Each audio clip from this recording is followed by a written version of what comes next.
Қайырлы күн достар, түрлі витаминдерге бай көкөністердің бірі сәбіздің пайдасы және оның қандай ауруларға ем болатыны жайлы мәлімет ұсынатын боламыз. Сәбіздің пайдалы және де дәрілік қасиеттері оның бай құрамына байланысты. Сәбіз ағзаға өте пайдалы көкөніс. Оның құрамында В, ПП, С, Е, К дәрумендері және адам ағзасында А дәруменіне айналатын каротин бар. Сондай-ақ сәбіздің құрамында 1,3% ақуыз, 7% көмірсу бар. Ол көптен бері әртүрлі ауруларды жеңілдету үшін дәрілік зат ретінде қолданылып келеді. Сонымен сәбіз қандай ауруларда көмектеседі? Біріншіден, асқазан ішек жолдарының патологиясына. Сәбіз шырыны мен мәйегі өт бөліну және де шығару процестерін жақсартады. Бұл көкөніс өт қабына тас байлану ауруынан зардап шегетін адамдардың мәзірінде міндетті түрде болу керек.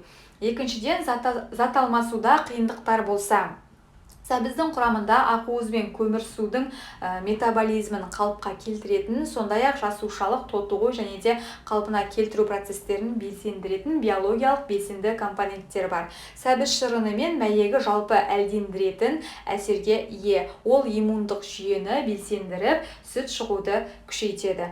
Және де көз ауруларына сәбіз көзге жағымды әсер ететін және де адам ағзасында А дәруменіне айналатын каротинге өте бай. Сол себепті көру мүшесінің бұзылыстарынан зардап шегетін науқастарға мүмкіндігінше тамыр жемістерді шекелей жеу ұсынылады. Ал каротиннің тек маймен ғана адамның ас қорыту жүйесі арқылы сіңірілетін естен шығармаған жөн.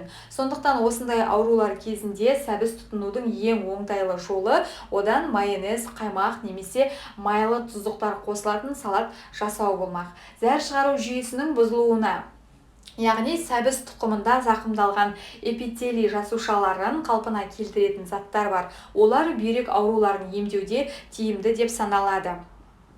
Ал біз сәбіз тұқымының тұнбасы несеп айдайтын әсерге ие. Ол қуықтағы тастар мен құмдарды ерітіп, сыртқа шығаруға көмектеседі және де бүйректің шаншып ауруына жеңілдетеді.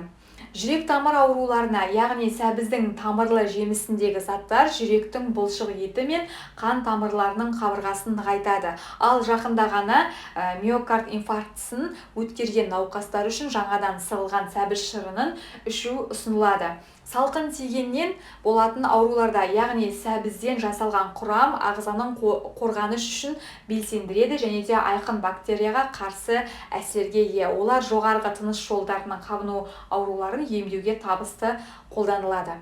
Және де жүйке бұзылуында сәбіз көздің ішкі торлы қабығының зақымдануы, Альцгеймер ауруы секілді жүйке тінінің деградациялық өзгеруінен туындайтын жүйке жүйесінің бұзылыстарын тиімді емдейтін көкөніс. Сондықтан да мұндай аурулардан зардап шегетін науқастарға күніне кем дегенде 2 стақан сәбіз бен балдыркөк шырынның қоспасын ішу ұсынылады.